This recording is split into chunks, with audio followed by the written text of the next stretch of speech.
Assalamualaikum warahmatullahi wabarakatuh. Perkenalkan, nama saya Anggi Aisyah dari kelas SI 5F dengan nomor NIM 19141091.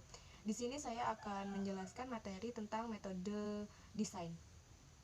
Metode desain adalah suatu cara yang dilakukan oleh desainer untuk menghasilkan suatu karya desain.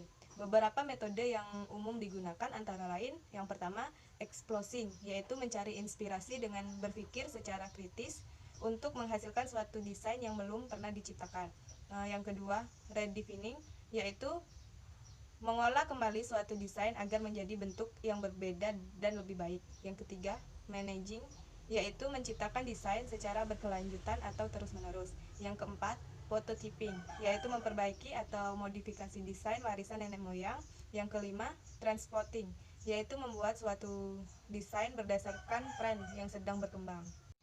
Ada pula prinsip-prinsip desain. Yang pertama, keseimbangan, kualitas nyata pada objek di mana perhatiannya sama. Yang kedua, kesatuan, yaitu terbentuknya kesatuan yang serasi. Yang ketiga, kontras, yaitu menggunakan elemen kontras menjadi tumpuan fokus sebuah proses. Yang keempat, komposisi, yaitu penataan elemen secara keseluruhan agar lebih enak dipandang.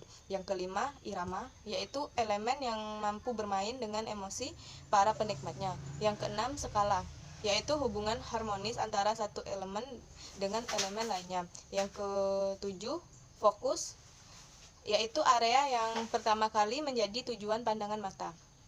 Ada pula macam-macam desain. Yang pertama, desain gambar, yaitu desain gambar yang juga dikenal sebagai desain virtual, yang merupakan suatu teknik yang dilakukan oleh seorang desainer dalam membuat dan menyusun gambar sedemikian rupa untuk menyampaikan suatu ucapan atau pesan tertentu melalui gambar.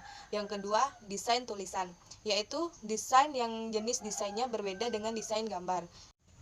Desain tulisan pada umumnya dibuat untuk menyampaikan suatu pesan atau makna kepada seseorang atau khalayak ramai, baik digital maupun visual. Desain tulisan pada umumnya juga mengandung kata-kata yang disampaikan oleh seorang desainer. Desain tulisan dibagi menjadi beberapa bentuk seperti bentuk visual, tipografi, atau tulisan tangan. Yang ketiga, desain simbol dan logo. Berbeda dengan dua jenis desain sebelumnya, desain ini cenderung bersifat khusus dan biasanya dimiliki oleh perusahaan ternama seperti Google, YouTube, dan beberapa perusahaan besar lainnya.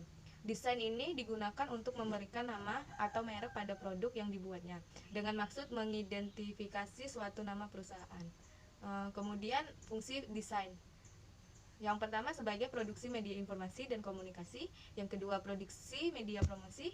Yang ketiga, apresiasi seni dan kreativitas. Yang keempat, sebagai suatu pekerjaan atau sebuah hobi. Yang kelima, untuk menambahkan nilai estetika.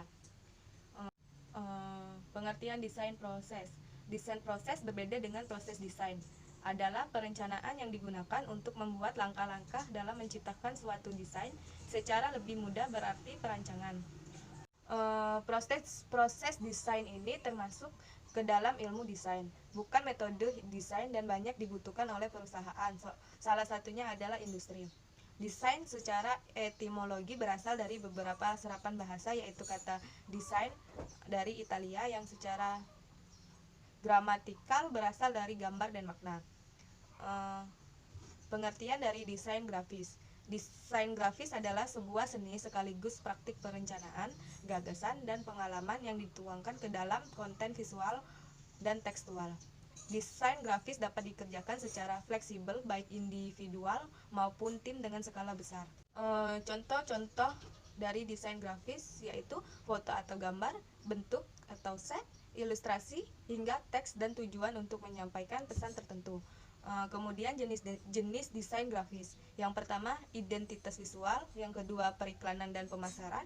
Yang ketiga, user interface. Yang keempat, publikasi desain. Yang kelima, kemasan. Yang keenam, motion graphics. Yang ketujuh, lingkungan. Dan yang terakhir yaitu seni dan ilustrasi. Sekian penjelasan dari saya. Apabila ada salah kata, saya mohon maaf. Kepada Allah saya mohon ampun. Wabillahi taufiq wal hidayah. Wassalamualaikum warahmatullahi wabarakatuh.